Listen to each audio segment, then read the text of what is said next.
Jasage de jeu de rôle. Je vais faire du jasage en général. Pas nécessairement juste du jeu de rôle. Juste dire, bon, ben, tombe en vacances. La semaine prochaine. Il reste 3 jours. Les mercredis, là. Mercredi, jeudi, vendredi. Après ça, 2 semaines de vacances. Ça va faire du bien. Dans mes projets, ça va être de rattraper le RPG Week Reborn, entre autres.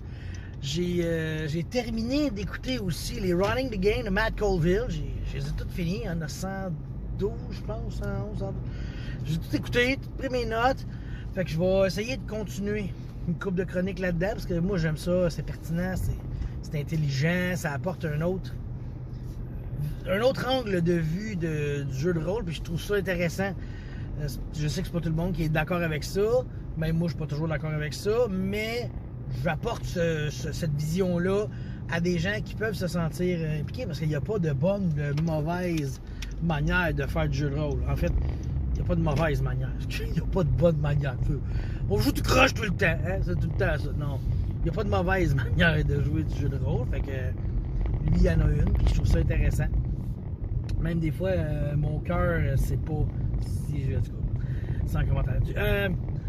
Aussi. Unicorn Overlord. Moi, je joue encore à ça. Là. Tu sais, j'avais commencé Baldur's Gate 3 un petit peu, pas beaucoup. Tu sais, c'est bon, c'est super bon. Baldur's Gate 3, c'est fait par Larian Studio, qui est mon créateur de jeu préféré, qui était Divinity Original Sin. Ça a été mon meilleur RPG à vie. Puis là, ben c'est ça. Unicorn Overlord, moi j'ai commencé ça, puis je capote encore plus ma vie. C'est encore meilleur. Puis là, ben il y a un petit lièvre qui décide de traverser la rue. Reste là, monsieur. Tu vois juste une porte blanche, sa queue se promener. OK. Je suis rendu à peu près à 80% du jeu. Puis ce qui est malade dans ce jeu-là, c'est qu'à chaque mission, quand même, il y a une surprise. Il y a de quoi qui te surprend. Il y a une twist dans l'histoire. C'est écœurant, là, je veux dire. Je vais pas spoiler rien. Je vais vous parler d'une affaire que tu apprends comme qui sort de nulle part. Tu sais. C'est un bretteur, un combattant qui était pas mal le meilleur, mais qui voulait toujours être le meilleur, tu sais. Il voulait être éternellement le meilleur, tu comprends?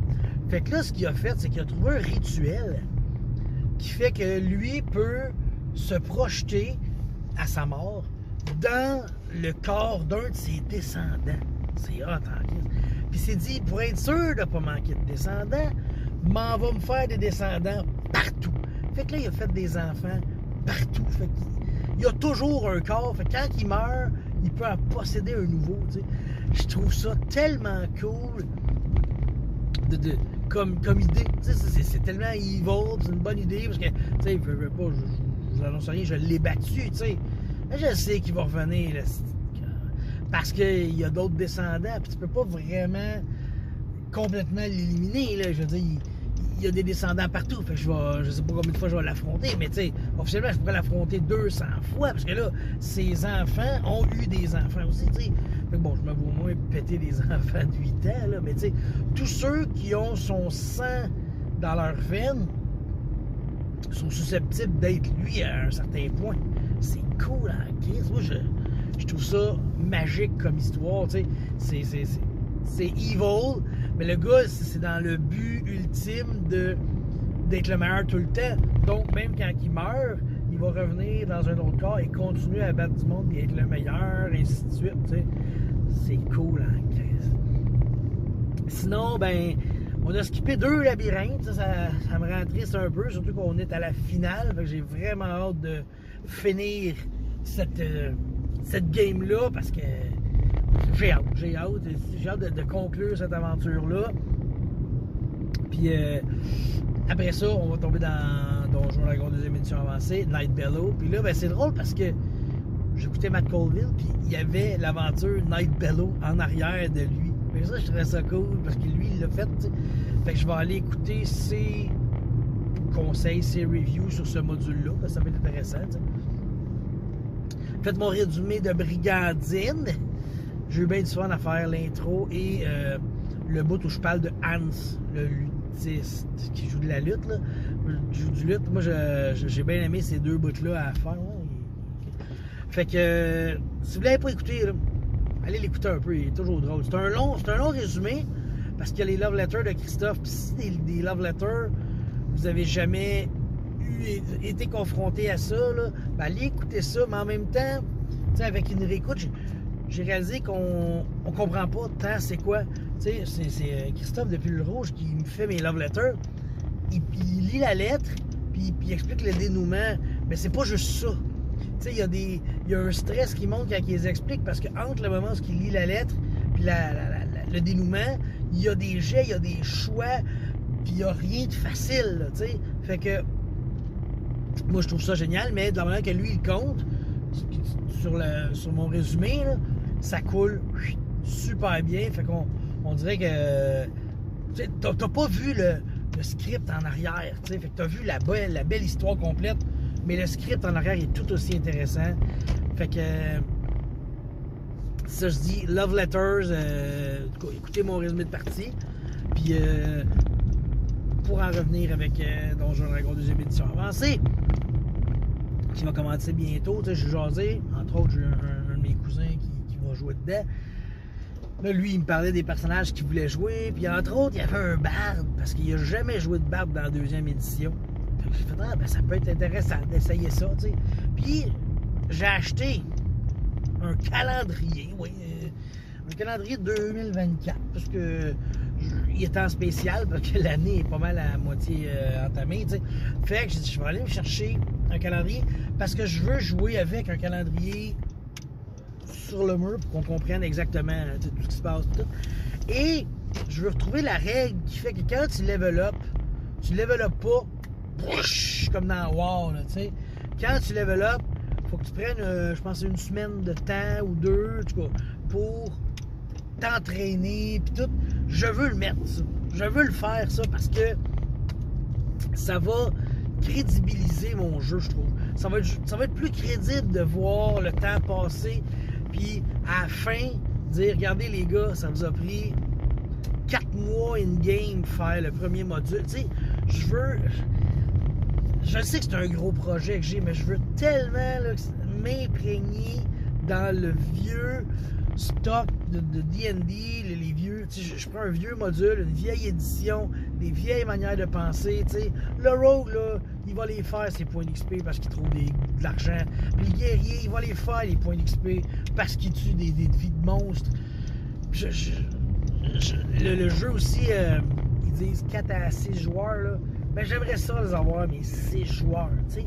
Même comme j'ai dit, je vais peut-être en prendre 7 aussi, parce que s'il me manque 1 ou 2 joueurs, je veux jouer pareil. Ça va être ça. Puis j'ai écouté dernièrement Et du Game. Et du Game, ils ont fait une vidéo. Puis Lou a fait une vidéo sur les tueurs de campagne. Okay? Qu'est-ce qui peut faire que ta campagne chie? Je l'ai écouté, tu sais. Mais je vais le réécouter et probablement le réécouter, parce que je veux vraiment, tu sais, cerner spotter les dangers, comprenez-vous? Les dangers qu'il peut y avoir pour que la game elle dérape.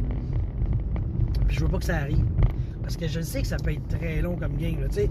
Puis, comme j'ai dit, je m'attends pas à je le vois pas comme un module de 200 pages, OK? Je le vois comme 3 modules de 64 pages. Je vais vraiment prendre chaque petite bouchée comme faut. Tu sais, je vais pas hop d'un coup. Je vais prendre 1, 2, 3.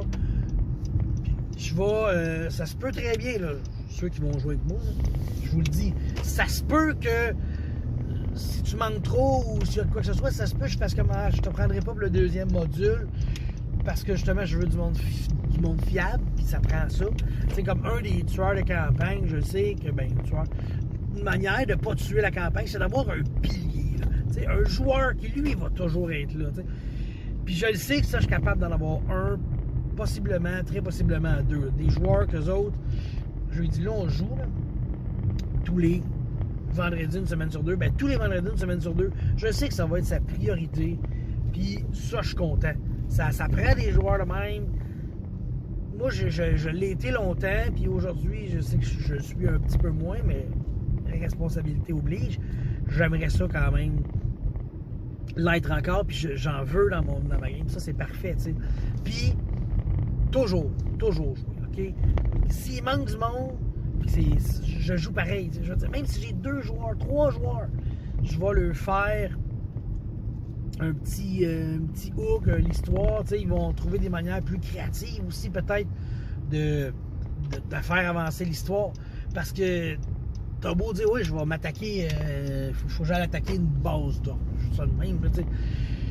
Ben, tu ne rendras pas head-on puis tu vas tuer tout le monde. Tu vas essayer de trouver des manières créatives, tu sais. Je pense à une fois, là, ça n'a pas rapport dans le donjon, mais tu sais, il fallait qu'il infiltre une base dans Star Wars, puis il y avait un champ de mine en avant. Fait que là, ils font comme Chris, comment on va faire pour rentrer? Finalement, ils ont fait, on va couper un arbre, l'arbre va tomber dans le champ de mine, tout va péter. Tu sais, c'est ça qui arrive quand t'es joueur, il faut qu'ils réfléchissent, ils te sortent des affaires que là, tu vas en parler pendant des années, tu sais. Puis même moi qui n'étais pas dans cette histoire-là, regarde, j'en parle parce que je trouve ça cool au bout, tu sais. Fait que c'était ça un peu mon jasage un matin, parler pendant 11 minutes de tout ce qui entoure mon plaisir ces temps-ci dans la vie. Les vacances, les jeux de rôle. Puis j'aurais pu vous parler aussi des jeux de société. Ces temps-ci, on a joué beaucoup à Great Western Trail, un deck building de cowboy, mais je vous en parlerai pas parce que je suis arrivé chez nous. Bye!